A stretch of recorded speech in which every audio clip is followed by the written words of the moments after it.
నమస్తే JS TV news 1 కు స్వాగతం. నేను సుధా. వార్తల్లో ముందుగా ముఖ్యాంశాలు.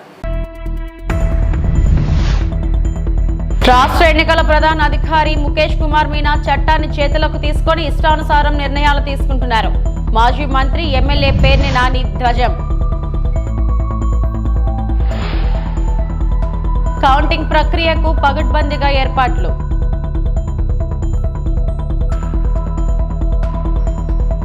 చిత్తూరు నగరంలో అక్రమంగా మద్యం విక్రయిస్తున్న వ్యక్తిని అరెస్టు చేసిన పోలీసులు.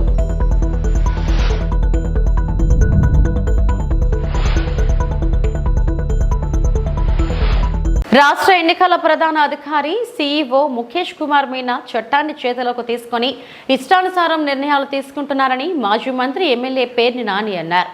పోస్టల్ బ్యాలెట్ల విషయంలో అధికారి సీలు లేకున్నా చెల్లుతుందని సీఈఓ జారీ చేసిన సర్క్యులర్ చట్ట విరుద్ధమన్నారు. సీలు హోదా లేకపోయినా పర్వాలేదని, స్పెసిమెన్ సిగ్నేచర్ అనుమానం వస్తే జిల్లా ఎన్నికల అధికారి సమక్షంలో ధృవీకరిస్తే సరిపోతుందని చెప్పారని, ఈ లెక్కన ప్రతి జిల్లా నుంచి 1000కి పైగా స్పెసిమెన్ సిగ్నేచర్లను ధృవీకరించుకోవడం సాధ్యమేనా అని ప్రశ్నించారు. పేర్ని నాని మీడియాతో మాట్లాడారు.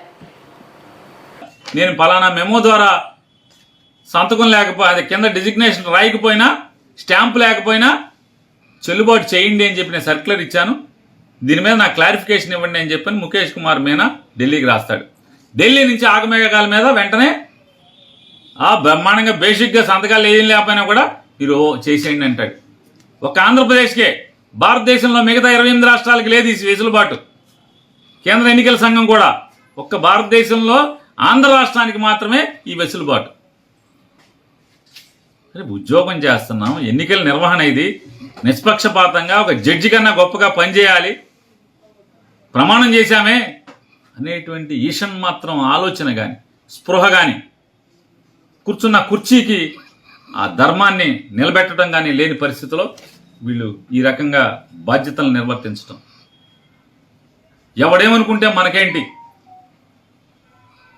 ఒక పక్క వాలిపోవటం అనేది పక్షపాత ధోరణితో పనిచేయటం ఎంతవరకు సమంజసం? అంటే రూల్స్ అమెండ్ చేయలేదు అంటే పీపుల్స్ రిప్రజెంటేషన్ యాక్ట్లో చట్టంలో లేదు, పొందుపరచబడిన రూల్స్లో లేదు. కానీ ఆంధ్రప్రదేశ్ రాష్ట్రానికి ఒక్కదానికే మాత్రం ఈ వెసులుబాటు ఇస్తారు. వెంటనే కోర్టులో ముఖేష్ కుమార్ మీనా ఈ 25వ తారీఖు నేను ఇచ్చినటువంటి సర్క్యులర్ని మెమోని వెనక్కి తీసుకుంటున్నాను తూచి అని చెప్పి అంటాడు. ఇవాళ సాయంత్రం నేను అంటే తప్పు చేశాననే కదా, నేను తప్పు చేశాను, తొందరపాటు పడిపోయాను, వాలిపోయాను, ఒక పక్కకి వెనక్కి తీసుకుంటున్నాను అని చెప్పని కోర్టుకు సబ్మిట్ చేస్తాడు.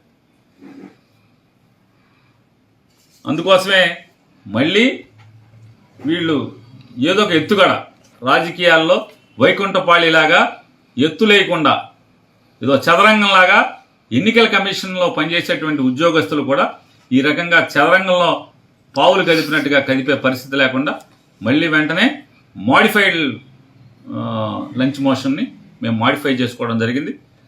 లేళ్ల అప్పిరెడ్డి గారు అనేటువంటి మా రాష్ట్ర ప్రధాన కార్యదర్శి గారు ఈరోజు కోర్టులో మూవ్ చేయడం జరిగింది. జూన్ 4వ తేదీన జరిగే కౌంటింగ్ ప్రక్రియను ప్రశాంత వాతావరణంలో జరిగేందుకు జిల్లా ప్రజలు సహకరించాలని కాకినాడ జిల్లా ఎస్పీ సతీష్ కుమార్ విజ్ఞప్తి చేశారు. కాకినాడ జిల్లా ఎస్పీ కార్యాలయంలో ఆయన మీడియాతో మాట్లాడుతూ మే 13వ తేదీన జరిగిన ఎన్నికల ప్రక్రియలో భాగంగా కాకినాడ జేఎన్టీయూకేలో జరిగే కౌంటింగ్ ప్రక్రియకు అన్ని ఏర్పాట్లు చేశామని తెలిపారు. కౌంటింగ్ సెంటర్ నుండి కిలోమీటర్ పరిధిలో ప్రజలు గుంపులుగా ఉండకూడదని, ఇప్పటికే 144 సెక్షన్ ఎలక్షన్ కోడ్ అమల్లో ఉన్న కారణంగా దీన్ని మరింత పటిష్టంగా అమలు చేస్తామని తెలిపారు. కౌంటింగ్ ప్రాసెస్ అనేది జూన్ 4వ తారీఖు జరగబోతుంది. దాని పరంగా మనకి జేఎన్టీయూకేలో మన కౌంటింగ్ జరుగుతుంది. దానికి కంటెస్టింగ్ క్యాండిడేటు, కౌంటింగ్ ఏజెంటు, తర్వాత స్టాఫ్స్ అందరూ కూడా ఎవరెవరికి పాస్ ఉందో వాళ్ళని మాత్రం మనం లోపలికి అలౌ చేయడం అనేది జరుగుతాయి. సో దానికి చెకింగ్ ప్రాసెస్ అనేది మనకి old DPO, Bhanugudi centre old DPO, అదేవిధంగా ఇటువైపు నాగమణి తోట జంక్షన్, సత్వరం జంక్షన్ నుంచి కూడా మనం కట్ ఆఫ్ అనేది స్టార్ట్ చేయబడతాయి. సో అనవసరంగా ఎవరు కూడా ఈ 1 కిలోమీటర్ ప్రాంతంలో కౌంటింగ్ సెంటర్ ప్రాంతంలో ఎవరు రాకూడదు. 144 సెక్షన్ కూడా దాంట్లో ఆల్రెడీ అమల్లో ఉంది. ఇంకా ఎంటైర్ డిస్ట్రిక్ట్ కూడా 144 అనేది మనకి 3rd, 4th, 5th మనకి 144 వేస్తాము కలెక్టర్ డిఓ సార్ దగ్గర చెప్పి. అది కాకుండా మోడల్ కోడ్ ఆఫ్ కండక్ట్ ఉంది కాబట్టి ఎక్కడ కూడా 4 or 4 అబోవ్ మెంబర్స్ గుంపు కూడా అనేది మన పాయింట్. అదేవిధంగా మనకి ఆల్ ఇంపార్టెంట్ విలేజెస్లో కూడా మనము ఫోర్సెస్ పెట్టుకోవడం జరుగుతుంది. అదేవిధంగా ప్రతి ఒక్క విలేజ్లో కూడా మనము మీటింగ్ పెట్టుకోవడము, 144 తర్వాత పోలీస్ యాక్ట్ 30 గురించిన అవగాహన కూడా ప్రతి ఒక్కరికి కల్పిస్తున్నాము. దీన్ని పాటిస్తూ ఎవరు కూడా కౌంటింగ్ రోజు అనవసరంగా బయటకు తిరగకుండా ఉండాలని చెప్పేసి కోరుకుంటున్నాము. సో ఎవరెవరు పోలింగ్ డే చిన్న మనం మ్యాక్సిమం సక్సెస్ఫుల్గా చేసినా అక్కడక్కడ చిన్న సంఘటనలు జరగడం జరిగింది. దాంట్లో సంబంధించిన వాళ్ళు ప్రతి ఒక్కరిపైన మనం ఎఫ్ఐఆర్ రిజిస్టర్ చేయడం, కేసెస్ ఇన్వెస్టిగేషన్ కూడా ప్రాపర్ స్టెప్లో కంక్లూడ్ చేస్తూ దాంట్లో వీడియో ఫుటేజ్ తర్వాత ఎవరు ఐ విట్నెస్ చూసారో వాళ్ళు అక్కడ ఉన్నది ఇంకా ప్రూఫ్ అన్నీ కలెక్ట్ చేస్తూ టెక్నికల్ ఎవిడెన్స్తో పాటు ప్రాపర్గా ఛార్జ్షీట్ వేయడం జరిగింది. ప్రతి ఒక్కరు కూడా 100% శిక్ష పడతాయి. కాబట్టి వాళ్ళపైన రౌడీ షీటు అదేవిధంగా బైండ్ ఓవర్స్ ఇవన్నీ చేయడం జరిగింది. వాళ్ళు ఫ్యూచర్లో యాంటిసిడెంట్ వెరిఫికేషన్ కానీ తర్వాత జాబ్ సంబంధించిన ఏమొచ్చినా వాళ్ళకి ఫ్యూచర్లో ఇబ్బంది అవుతాయి. కాబట్టి కౌంటింగ్ డే రోజు కూడా ఎలాంటి సంఘటనలు ఇన్వాల్వ్ అవ్వకుండా ఉండాలని చెప్పేసి కోరుకుంటున్నాం. ప్రశాంత వాతావరణంలో కౌంటింగ్ ప్రక్రియ జరిగే విధంగా అన్ని ఏర్పాట్లు చేపట్టడం జరిగిందని కాకినాడ జిల్లా కలెక్టర్ జె నివాస్ తెలిపారు. జిల్లా కలెక్టరేట్ ఛాంబర్ లో ఆయన మీడియాతో మాట్లాడుతూ లెక్కింపు ప్రక్రియపై అన్ని పార్టీల సభ్యులకు అవగాహన కల్పించడం జరిగిందని, ఎలాంటి అవాంఛనీయ సంఘటనలు జరగకుండా పటిష్ట భద్రత ఏర్పాటు చేయడం జరిగిందని అన్నారు. 144 సెక్షన్ అమలులో ఉన్న కారణంగా ప్రజలు గుంపులుగా ఉండకూడదని అన్నారు. కౌంటింగ్ ఏజెంట్స్ కు ఆయా ప్రాంతాల్లో పార్కింగ్ పాయింట్స్ ఏర్పాటు చేయడం జరిగిందని, ఏర్పాటు చేసిన ప్రదేశాలలో మాత్రమే వాహనాలు పార్కింగ్ చేసుకోవాలని తెలిపారు. కౌంటింగ్ ప్రక్రియ కారణంగా ట్రాఫిక్ ను మళ్లించడం జరిగిందని, పిఠాపురం నుండి కాకినాడ వైపు వచ్చు వాహనంలో అచ్చంపేట నుండి సిటీ వైపుకు మళ్లించడం జరిగిందని, అదేవిధంగా యానాం నుండి కాకినాడ వైపు వచ్చే వాహనంలో భానుగుడి సెంటర్ మీదుగా మళ్లించడం జరిగిందని అన్నారు. అందరికీ నమస్కారం. కాకినాడ జిల్లాలో జరిగినటువంటి ఎన్నికలకి సంబంధించినటువంటి కౌంటింగ్ ఏర్పాట్లు అన్నీ కూడా పూర్తి అయింది. సో కౌంటింగ్ ఏర్పాట్లు అన్నీ కూడా మనం జేఎన్టీయు కాకినాడ ప్రిమైసెస్లో చేస్తూ ఉన్నాం. మనం 4 బ్లాకుల్లో ఈ కౌంటింగ్ అనేది చేయబోతున్నాము. ఈ 4 బ్లాక్లు కూడా అసెంబ్లీకి ఈవీఎంస్, పార్లమెంట్ ఈవీఎంస్ వేరు రూమ్లో కౌంటింగ్ చేయడం జరుగుతుంది. అదే రకంగా పార్లమెంట్కి సంబంధించినటువంటి పోస్టల్ బ్యాలెట్స్ కూడా వేరుగా ఇంకొక రూమ్లో కౌంటింగ్ చేయడం అనేది జరుగుతూ ఉంది.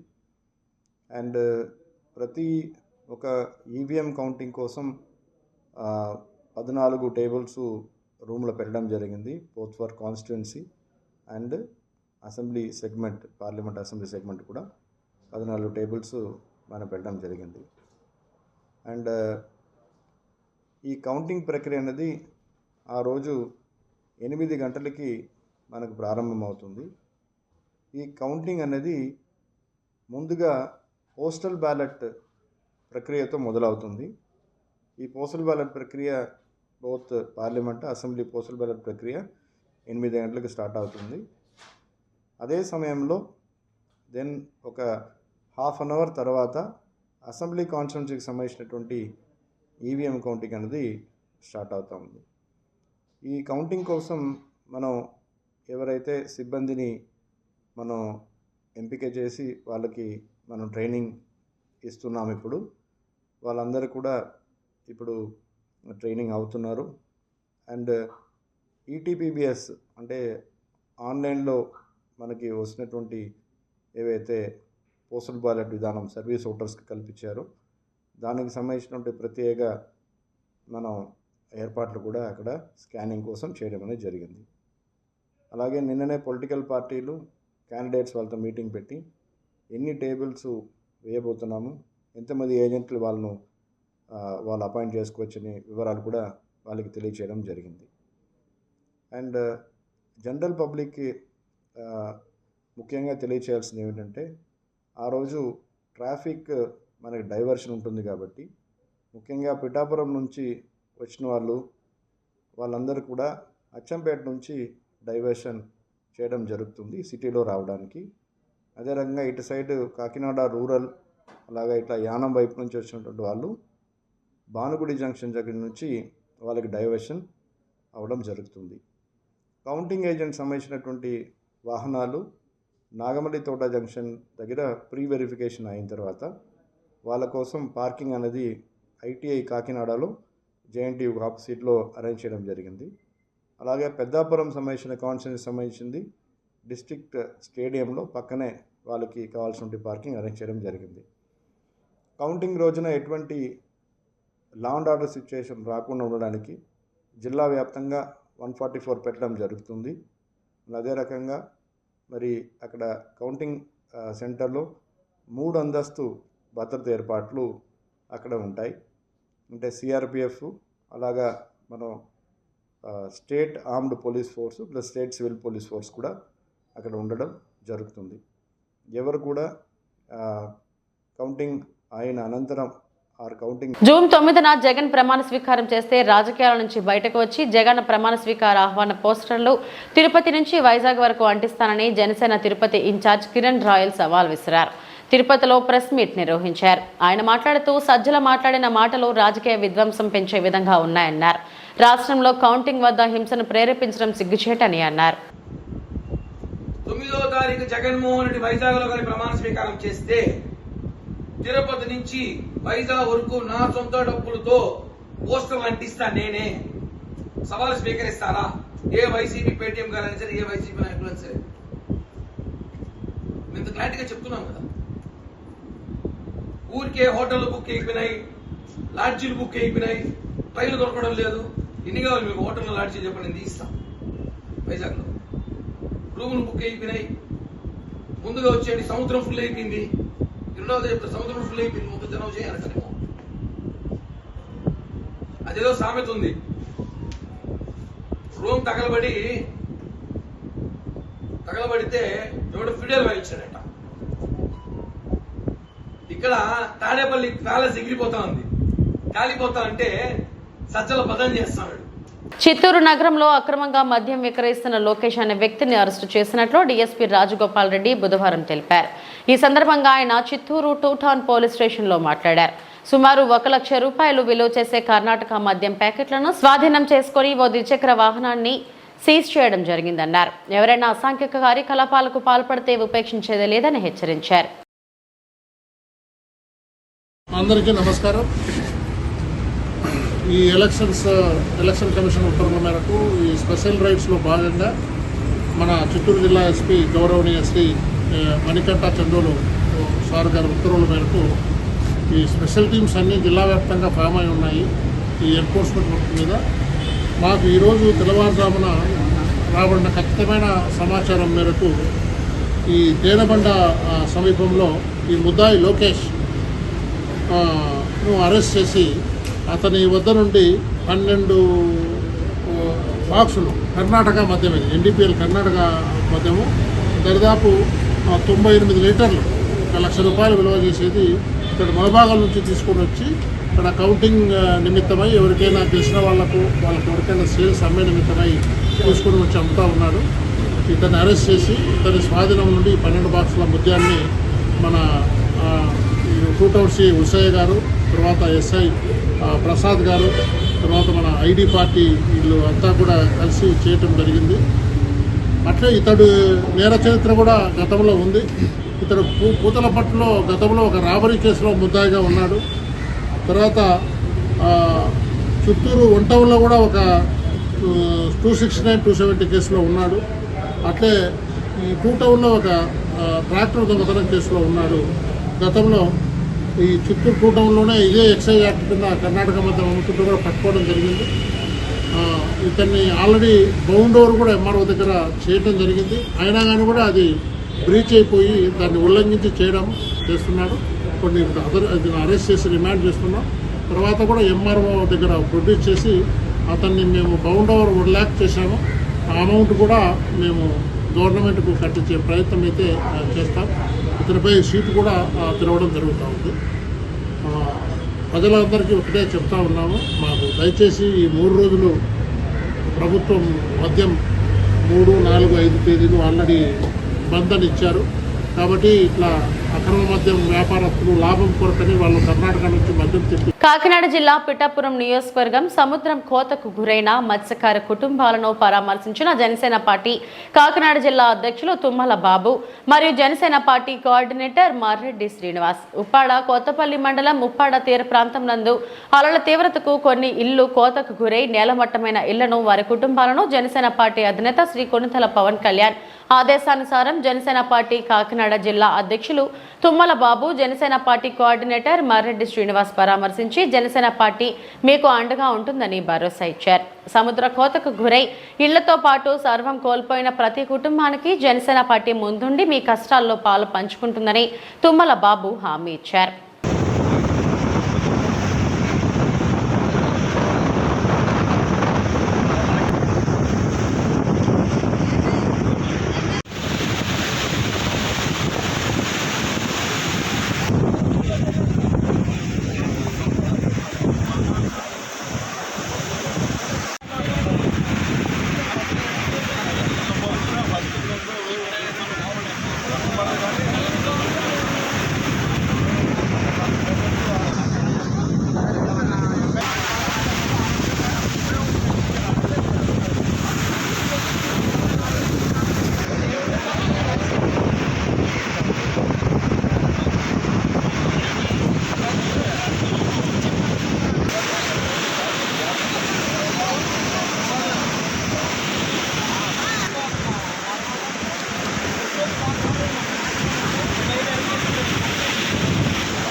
వీడియో పెట్టినా మాదే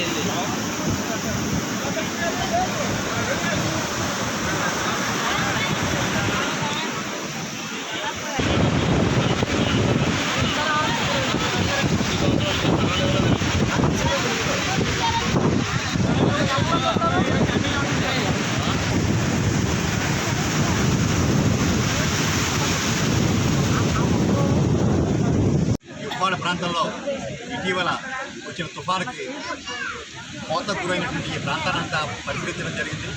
అదే నాతో పాటు మన పెద్దాపురం ఇన్ఛార్జి చంద్రబాబు గారు, మా పార్టీ అధ్యక్షుడు పవన్ కళ్యాణ్ గారి ఆదేశంతో ఈరోజు ఇక్కడ ఇవన్నీ పరిశీలించడానికి రావడం జరిగింది. అదేవిధంగా స్థానిక నాయకులు వెంకటేశ్వర గారు, అప్పాజీ గారు, డాక్టర్ జనసేన నాయకులందరూ కూడా ఈ కార్యక్రమంలో మన బాబన్ ద్వారా మేమంతా కూడా ఇందులో ఈ పర్యటనలో పాల్గొన్నారు. ఈ సందర్భంగా జరిగిన నష్టాన్ని అయితే చూసాం. మేము తప్పకుండా అధికారులు మా పవన్ కళ్యాణ్కి ఇది నివేదించడం జరుగుతుంది. కాకపోతే మేమంతా చెప్పేది ఏంటంటే రాబోయేది మా ప్రభుత్వమే, ఈ సమస్యను మేమే పరిష్కరించాలి. ఆ దిశగా అడుగులుంటాయి. దీన్ని సైంటిఫిక్గా అనాలిసిస్ చేసి ఏ రకంగా అయితే వీళ్ళని ఈ ముంపు కాకుండా జరుగుతుందన్నది ఒక జియో ట్యాగింగా లేకపోతే ఇది జియో ట్యూబా అన్నది ఆలోచన చేసి ఒక సాంకేతిక నిపుణులతో ఈ విషయాన్ని చాలా కూలంకషంగా చర్చించి వీరికి శాశ్వత పరిష్కారాన్ని తప్పకుండా కూడా జనసేన పార్టీ తరఫున వీరందరికీ కూడా న్యాయం జరిగేలా చూస్తాం. అదేవిధంగా వీరంతా కూడా చాలామంది ఈ సందర్భంగా వాళ్ళ ఇళ్ళన్నీ కూడా నష్టపోయి ఉన్నారు. వీరికి ఏ రకంగా సహాయపడగలం అన్నది మా అధ్యక్షుల వారితో చర్చించిన తర్వాత సరైన నిర్ణయం తీసుకుంటాం. మిమ్మల్ని అందరినీ కూడా మళ్ళీ ఒకసారి త్వరలోనే కలుస్తామని చెబుతూ ఈ సందర్భంగా ఒకటే మీ అందరికీ కూడా భరోసా ఇస్తున్నాం. రాబోయే రోజుల్లో మన ప్రభుత్వం రాబోతుంది. మీరెంతో ఆదరణతో పవన్ కళ్యాణ్ ఆదరించి ఓట్లేశారు.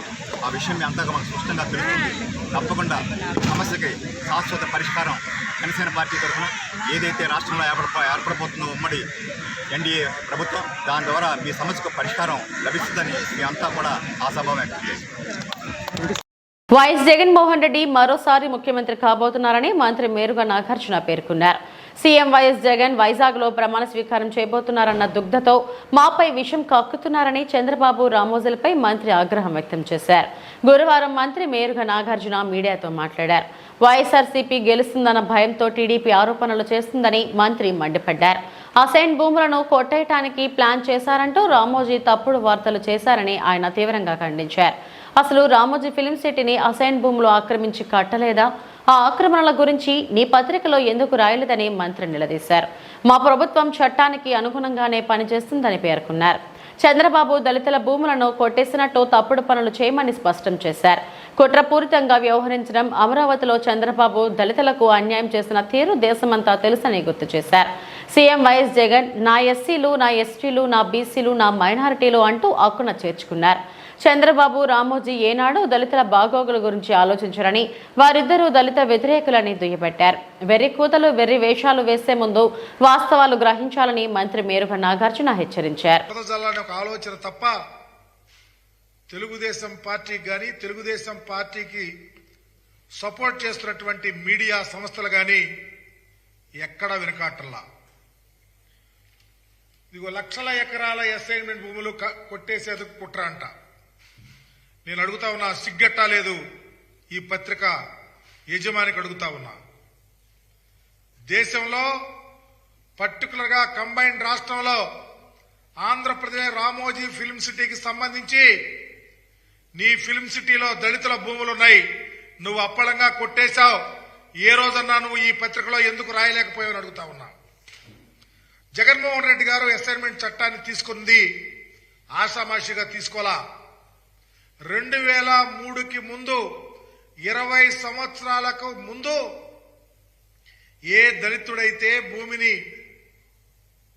పండించుకుంటా ఉన్నాడో, వారి పేరు మీద ఉందో, దానికి ఒక ప్రత్యేకమైన చట్టం తెచ్చి ఒకవేళ ఎవరైనా మధ్యలో దానిని రాయించుకున్నా 20 సంవత్సరాలు అయిపోయిన తర్వాత అదే దళితుడకు దానిని అసైన్ చేసి వాళ్ళకు హక్కు కల్పించాడు.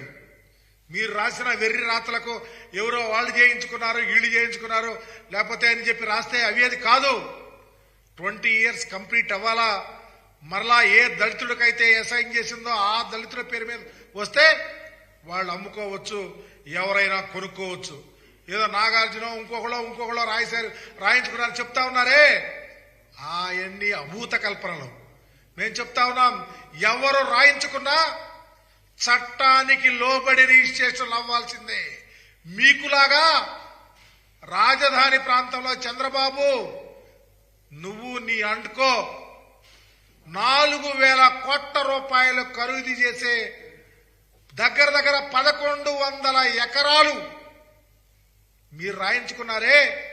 రాజధాని వస్తుంది, దళితులు మీ భూములు లాగేసుకుంటారని చెప్పి అప్పలంగా 5 లక్షలు రాయించారే. విదేశాలలో విద్యను అభ్యసించే విద్యార్థులకు స్కైలార్క్ అందించే సేవలను వినియోగించుకోవాలని కాకినాడ ఆదిత్య విద్యా సంస్థల అధినేత డాక్టర్ నల్లమిల్లి శేషారెడ్డి సూచించారు. కాకినాడ ఆర్టీసీ కాంప్లెక్స్ సమీపంలోని వైఎస్ఆర్ సర్కిల్ వద్ద స్కైలార్క్ కార్యాలయాన్ని ఆయన జ్యోతి ప్రజ్వలన చేసి ప్రారంభించారు. ఈ సందర్భంగా శేషారెడ్డి మాట్లాడుతూ కాకినాడ పరిసర ప్రాంతంలో ఉన్న విద్యార్థులు విదేశీ విద్యను అభ్యసించే వారికి మెరుగైన విద్యను అందించాలని శేషారెడ్డి సూచించారు. స్కైలార్క్ సంస్థ director, principal consultant doctor Satish Raj Kuchipudi మాట్లాడుతూ తమ తండ్రి సుమారు 22 ఏళ్ల క్రితం విశాఖలో ప్రధాన కార్యాలయాన్ని ప్రారంభించి సుమారు 12,000 మంది విద్యార్థులను ప్రపంచవ్యాప్తంగా ఉన్న అగ్రశ్రేణి విశ్వవిద్యాలయాల్లో చేర్చి వారి ఉన్నత స్థితికి ఎంతో సహకరించామన్నారు.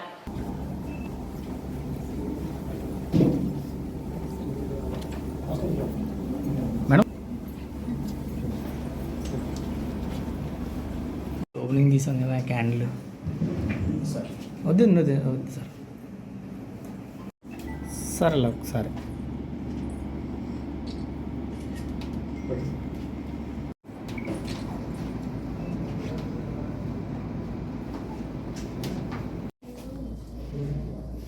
ఓకే సార్, కూర్చోండి సార్.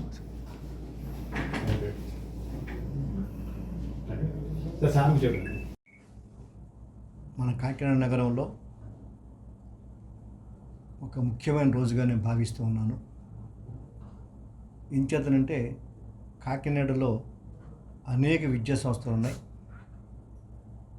ఇంజనీరింగ్ కాలేజెస్ ఉన్నాయి, యూనివర్సిటీస్ ఉన్నాయి, మెడికల్ కాలేజెస్ ఉన్నాయి. కానీ మన విద్యార్థులు ఈరోజు ఫారిన్ కంట్రీస్కి వెళ్ళకుండా ఇక్కడే ఉండిపోతే వారి జీవితం సంపూర్ణంగా ఉండట్లేదనే అభిప్రాయం ఇవాళ కలుగుతూ ఉంది. అటువంటి సందర్భంలో మిత్రుడు సతీష్ గారు స్కైలార్క్ ఓవర్సీస్ ఎడ్యుకేషన్ అంటే స్టడీస్ ఇన్ అబ్రాడ్ అని ఒక సంస్థను ప్రారంభించటం. అఫ్కోర్స్ ఈ సంస్థ ఇక్కడ కాకినాడ కొత్త కావచ్చేమో, కానీ చాలా కాలం క్రితం విశాఖపట్నంలో స్టార్ట్ చేయడం జరిగింది. అనేక 100,000 మంది విద్యార్థులను అబ్రాడ్కి పంపించడం జరిగింది. సో ఈవేళ చాలామంది విద్యార్థులు, చాలామంది తల్లిదండ్రులు కోరిక ఏంటంటే తమ పిల్లలు తప్పనిసరిగా విదేశాలకు వెళ్ళాలి, అక్కడ డాలర్లు సంపాదించాలి, మేము కూడా విదేశాలు చూడాలనే కోరిక ఈరోజు చాలామంది తల్లిదండ్రులు ఉంది. వాళ్ళకి ఎకనామిక్ పరిస్థితి లేకపోయినప్పటికీ కూడా ఇవాళ బ్యాంక్స్ కూడా చాలా బ్యాంక్స్ ముందుకు వస్తున్నాయి, వాళ్ళకి బ్యాంకు లోన్స్ ఇవ్వడం జరుగుతుంది. అందుకంటే ముఖ్యమైన విశేషం అంటే ఇవాళ ఫారిన్ కంట్రీస్, చాలా కంట్రీస్లో అద్భుతమైనటువంటి స్కాలర్షిప్స్ ఇవ్వడం జరుగుతుంది. ఫీజుతో సమానంగా లేదా సగం ఫీజుతోటి వాళ్ళు వెళ్ళి చదువుకునే అవకాశం ఇవాళ ఫారిన్ ఎడ్యుకేషన్ వల్ల కలుగుతుంది. సో అదేవిధంగా విదేశీ విద్య ద్వారా ఈ యొక్క రాష్ట్ర ప్రభుత్వం వారు కూడా అనేక వందల మందికి ఫీజు వాళ్ళే భరిస్తున్నారు. ఇంకో విషయం ఏంటంటే కేవలం ఫీజు ఈవేళ బ్యాంక్ లోన్ ఇస్తుంది కాబట్టి మిగిలినటువంటి లివింగ్ ఎక్స్పెన్సెస్ కూడా వారు అక్కడ పనిచేసుకుని సంపాదించుకునేటువంటి అవకాశం ఉంది. ఉదాహరణకు $1,500 ఖర్చు అయితే ఈ $1,500 కంటే ఎక్కువగా వాళ్ళు అక్కడ పనిచేసుకునే దాని మీద సంపాదించుకుంటున్నారు. కాబట్టి ఈ ఈ ఈ ఈ సమయంలో పరిస్థితి ఏంటంటే ఎర్న్ వైల్ లెర్న్, అంటే నేర్చుకునేటప్పుడే నువ్వు సంపాదించుకో అనేటువంటి సిస్టాన్ని ఈవేళ ఈ విద్యా సంస్థ నిర్వహించడం చాలా సంతోషంగా ఉంది.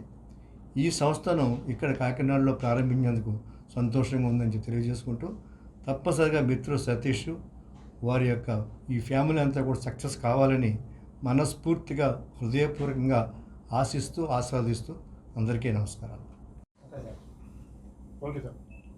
స్కైలార్క్ ఓవర్సీస్ ఎడ్యుకేషన్ సంస్థ స్థాపించి 22 సంవత్సరాలు అయిందండి. ఇది మా తండ్రి గారు late professor Solomon Raju garu Andhra university English department head of the డిపార్ట్మెంట్గా చేసి కాలం చేశారు. ఆయన 2002 సంవత్సరంలో ఆయన రిటైర్మెంట్ తర్వాత స్థాపించిన సంస్థ ఇది. 2005 నుంచి మేము నాన్నగారికి తోడుగా ఏంటంటే ఈ 22 సంవత్సరాలు ఆయన జర్నీలో ముఖ్య భాగం అంతా కూడా నేను ఆయనతో కలిపి జర్నీ చేసి ఈ రోజుకి 12,000 మంది విద్యార్థుల భవిష్యత్తులో తీర్చిదిద్దడం జరిగింది. అయితే కాకినాడతో మాకు దగ్గర అనుభవం ఉంది, ఎందుకంటే మా తాతగారు వాళ్ళు తర్వాత నాగర్ కర్నూలు జిల్లా తాడూరు సింగిల్ విండో చైర్మన్ గా రామచంద్రారెడ్డి నియామకం సన్మాన కార్యక్రమంలో ముఖ్య అతిథులుగా MLC Damodar Reddy, MLA Kuchukulla Rajesh Reddy, single window డైరెక్టర్లు Yadagiri M Ramesh, single window CEO Anjaneyulu, MPTC Renuka, ZPTC Rohini, Bhagavanthureddy, Congress party కార్యకర్తలు, ముఖ్య నాయకులు పాల్గొన్నారు.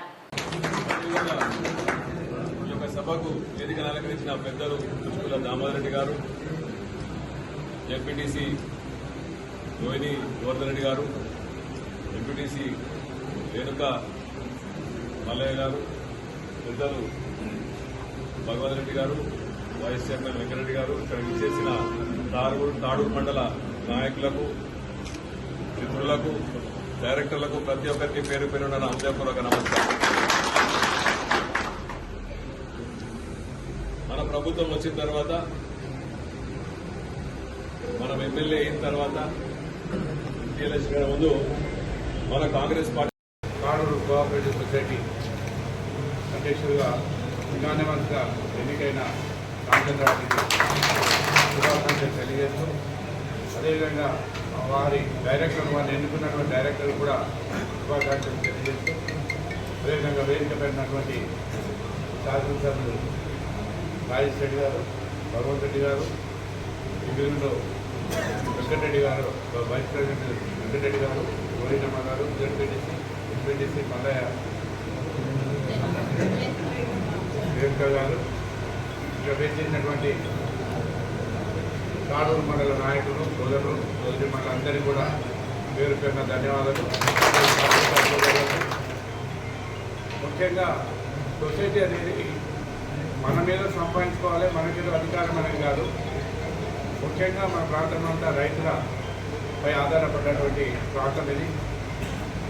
రైతులు బాగుంటేనే సొసైటీ బాగుంటుంది, సొసైటీ బాగుంటేనే రైతులకు అన్ని విధాల సహాయ సహకారాలు ఉంటాయి. మేమందరూ ఈ వార్తలు ఇంతటితో సమాప్తం. నమస్తే.